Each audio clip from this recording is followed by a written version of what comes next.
Welcome to another edition of Jeep 411. We're at LJ Product today. We're going to talk about how beadlock wheels can be damaged and how you need to maintain them. We have a really good example on the YJ project we've just finished building for SEMA and for some serious rock crawling. We've got a wheel here that's had some damage, and we're going to show you how to maintain that wheel and fix the damage to them with Quinn Thomas from LJ Products and one of our Jeep 411 experts.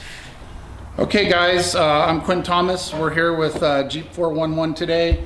I'm down here working at my shop on a Saturday. It's nice and quiet today, so we thought this would be a good opportunity to shoot this video. We have a Raceline beadlock here, which is one of the best beadlocks in the industry. I run these on my personal vehicle. As a matter of fact, I ran two different sets of them on my TJ. We have a set on our new YJ that we built to promote different products and stuff. It's a great wheel. So here I got a customer's wheel, and he said, hey, I'm having some issues. My beadlocks, I keep breaking bolts. So this is exactly how I got the wheel. It's off the Jeep because we're putting an engine right now, but so you can see right here we're missing some bolts. We have some bolts here that the customer replaced. You know, you've got a grade 5 here, grade 5 here, grade 5 here. So just looking at this without even touching it, I can see that there's a pretty sizable gap down here around the bottom where the ring isn't even touching the wheel. I can, you know, see that some of these aren't torqued, and then when you have, you know, a section with, you know, some broken ones here all kind of in a row, I can just assume that these bolts over here aren't torqued properly. So the first thing I want to do is I want to grab my torque wrench, and the torque wrench is kind of one of those things I get a lot of questions about, and you want to have a really good quality 3/8 torque wrench. This is a Matco torque wrench that I've had for probably 25 years. This is a dial style gauge where you turn this up to the number that you want on the dial here, and you get it where you want to go. So once we figure out what each beadlock will have its own bolt torque. Raceline happens to be 18 foot-pounds. So what I want to do is I want to go ahead and dial my torque wrench to, probably hard to see in the video here. So right there, we got it lined up with the 15, and then there's 16, 17. So there's 18 foot-pounds. And I just want to give you a quick idea how loose these are. So the first thing is these are 1/2-inch bolts, and you know, these are just standard bolts. They're grade 8, but sometimes you get a bolt where the socket doesn't fit really good on them, like this particular one here. It's kind of tight. The socket doesn't really want to go on it. So what I'll do is grab a 13mm, which is just a hair bigger, and that will fit on the rock rashed bolt. So I like to do that. Now we're only torquing these to 18 foot-pounds, so the different size isn't going to hurt anything. But when I put this down here, when you go to pull torque on this bar should click. Well, the first thing I'm going to do, we're going to start ratcheting here, and I'm only going to do this on the first. I'm just trying to get an idea. So there it just clicked. So that was quite a bit loose. So if I pick another bolt here, these are almost finger loose. So you can see how many turns I'm getting out of this. And there it's starting to snug up right there. So there's 18 foot-pounds. So you can see that a lot of these are pretty loose. So before I do anything else, what I really want to do first is I want to let the air out of the rim. You don't want to mess with all these bolts because we're going to obviously have to replace some bolts. And looking down here, I see that these two bolts are missing. No, actually these are broken off. So these two are broke off, and this one's broke off. So actually we got 3 broken bolts. So I don't want to work on this with full air pressure in the tire. So what we're going to do first is we're going to just take our handy dandy little valve core tool. Okay, so as the last bit of air is starting to come out of this beadlock, let's talk about beadlock safety. So when you have, you know, some broken bolts here, a couple of bolts that are different here. So what we have here is a situation where this bolt isn't evenly torqued. And when you have air in this tire, this can become a projectile. So for instance, we start messing around with this bolt here. We're missing one here. So say these two aren't torqued. Now we have a a large section here that can become an issue when we start disturbing bolts. Like when we go to torque them or we go to replace these broken ones, we don't want to have air pressure in here because this bead can blow off. So we've got, you know, all of the air out of it. And the first thing I'm going to do is I just have a little screw gun here. It's not a, you know, high torque or anything, but I'm going to get rid of these ones right here that we don't need to have. Now this one here, see, this one doesn't even want to come out. So this one's probably stripped or almost ready to break. So the other thing I know about this bolt is this bolt happens to be a grade 5 bolt, and that's a no-no on a beadlock wheel. If you're going to go down and get your own bolts, make sure you at least get a grade 8. And then part of the other thing that's going to happen is, you know, these bolts don't have a washer built into them. So when you go down to the hardware store and you go get like a 5/16 washer, this washer is actually going to be, you know, too big for the hole. So what you want to ask for is you want to ask for a SAE washer in the size that you're looking for. So this is a, you know, a 5/16 SAE washer, and it's much smaller and it'll fit inside the hole. All right, so we got these bolts. This is a bolt that I pulled out of the wheel that the wheel's owner got at the hardware store. This bolt doesn't have any markings on the head, which means it's about the equivalent of a grade 2 bolt. This one has 6 markings on the head, and it's a, you know, gold zinc color, so this signifies that this is a grade 8 bolt. This grade 8 bolt is significantly stronger than this grade 2 bolt. So for a beadlock wheel, you want to make sure you have always a grade 8 bolt to use. You never want to use, you know, something like this. Now, if you're out on vacation and you're in Moab and you can't find a grade 8 bolt, then this is better than nothing. It'll work in a pinch if it's just, you know, one bolt out of your wheel. But if you've got several in a row, you definitely don't want to use a bunch of grade 2s all in a row, because that's just not strong enough to clamp this tire onto the wheel. So at any rate, so we got the grade 2, and you really don't want to use a grade 2 on here unless, you know, it's the last resort. But if you're going to invest in a really nice set of beadlocks, you know, you got a lot of money wrapped up in these beadlocks, so I think it's plenty reasonable for you to carry a bunch of extra bolts. Now, you can get these from Raceline. You can go to a hardware store. Now, this one happens to have the washer, you know, built onto it, so I'm sure you can order as many of these from Raceline as you'd like. You can also go down to the hardware store and you can pick up, I don't have one here, but you can pick up a regular grade 8 bolt, and then you can get an SAE washer for it. So on our bolts, we just want to make sure that when we get our new bolt, that our bolt isn't too long and it's going to come down and hit this part of the wheel. If this bolt was a lot longer and it pushed on this part when we torqued it down, this could actually cause this wheel to lift or crack around here, even though this wheel is very strong. If you have several bolts that are too long all in a row, you can actually introduce a crack into the wheel by these bolts being too long. And another thing to keep in mind too, if your buddies have got beadlocks, this aluminum ring is a lot thicker than the steel ring, and the steel ring is going to use a much shorter bolt. So you want to make sure that you have the bolts that are appropriate for your wheels. And if your buddy's got some Raceline monsters with a steel ring and you've got the aluminum ring, then you guys are going to have 2 different size bolts. So now what we got to do is get this ready to get repaired. So we can see that this one is just missing.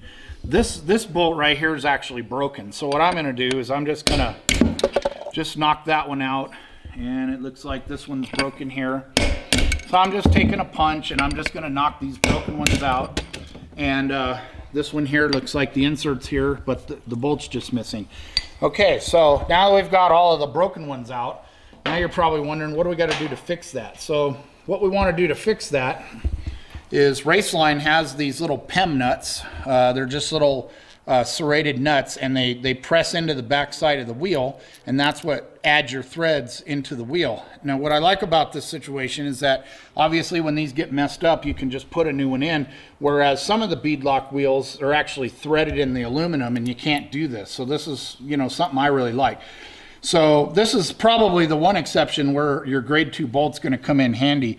What I'm going to do is I'm going to sit this bolt down here, and this probably might be hard to see, but I'm going to go ahead and I'm going to thread the new PEM nut in down here, and I'm going to go ahead and get this kind of snugged up right here. And so what we want to do is we want to press this in. So I'm just going to take my little screwdriver here, and see that's going to basically so what we want to do is we just want to pull this in. You can use a ratchet if you don't have an electric screwdriver, And basically you just want to pull this in until this thing is seated. So we're just going to pull this in, and you can feel it tighten up when this bottoms out. And then we just want to take this grade 2 bolt back out. We don't want to use the bolt that we're going to use on the beadlock to pull those in. So that's a good use for this bolt, is we'll pull this in. So now we've got our spacer pulled in. We can take a brand new bolt. We can go down here. I'm just going to use a screwdriver to snug it out. So there we go. We got a bolt there. We'll take our other brace line new bolts. We'll go ahead and that one, this one looks like it's loose. We're just going to kind of snug them up. Now we'll go ahead and I'll go ahead and I'll put the rest of these, repair the rest of these. Okay, so we have all of our bolts repaired. We have everything in. Whoops, got one more thing here. This is something that'll happen often with an aluminum bead. You'll get some aluminum kind of scraped in there. So it's a good idea. You can come in here and just kind of knock it out of there so that when we get ready to torque this, the aluminum isn't all bunched up in our way. So basically what I like to do is I like to figure out where my valve stem is. I like to use that bolt as a starting point, because basically you're going to crisscross around this wheel for a whole bunch of times until everything holds torque.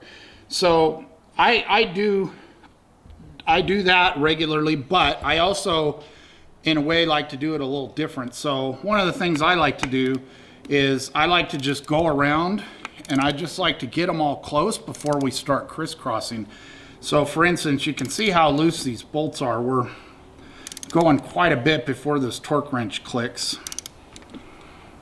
So there's no point in crisscrossing at the moment with them all that loose. So what I like to do is I just like to pick a spot on the wheel, which I usually use the valve stem.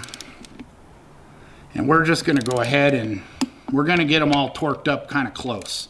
And you know, we're going to be a few minutes, so what we'll do is we can edit this, but we'll go around, especially these new ones we just replaced. We're going to go ahead and you can see how many turns we're getting out of them. They were probably just finger loose, and you can see when this clicks, you can hear that click. That's when you're torqued to your proper torque. Now, the one thing to keep in mind is that when you come down, and with this ring being uneven like it is right now, it's going to take a little while to get all these down to where they're going to be close. So we're going to torque that one. Now, if you remember, we just torqued these two. If we back up to this one, now see this one's loose again. So as we tighten this one's now going to get loose. And as we tighten this one's going to get loose. So it's going to take a couple of times of going around the wheel, you know, either in a circle or if you want to keep track and crisscross. But it's going to take you a little while to get all these pulled down to get them close. So a lot of people just kind of run them down and leave them. So when these were originally put on by the shop that did it, I'm not even sure that they torqued them properly, because the owner of these wheels has been having trouble pretty much since they were new. So we're going to go around. Yeah, this one's extremely loose.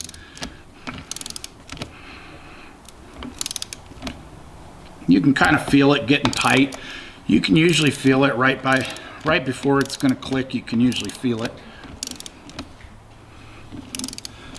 There.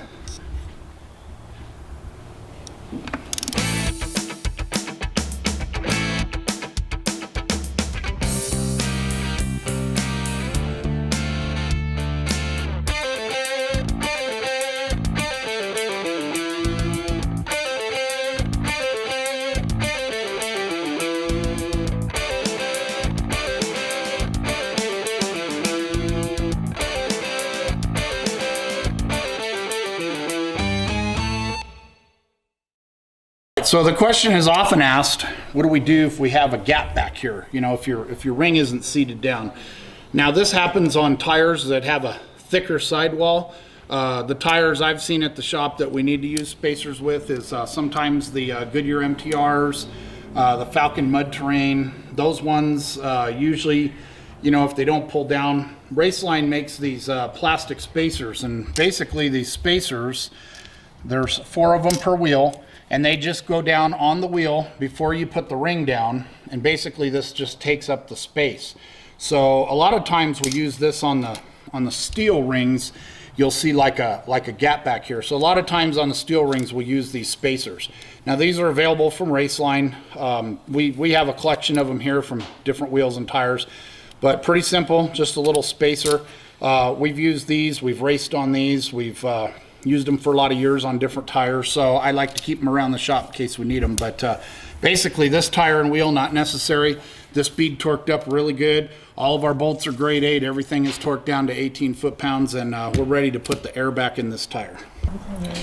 Okay, so here we are. We got 30 psi in this one, which is road pressure for this Jeep, and we're all pretty much done with this. We'll put the cap back on here, and that's all there is to servicing up your bead locks. And now that we've got this all properly torqued and everything back to spec, all the bolts are good, everything's really good. This wheel is ready to go, and this particular owner is going to be taking this Jeep in 2 days and going for vacation for a week and then another week to somewhere else. So these basically are ready for service. Thanks for watching Jeep 411. We hope you enjoyed this episode. Be sure to hit that little thumbs up icon down at the bottom of the screen and subscribe to our channel, and we'd love to hear your comments. We'll see you next time.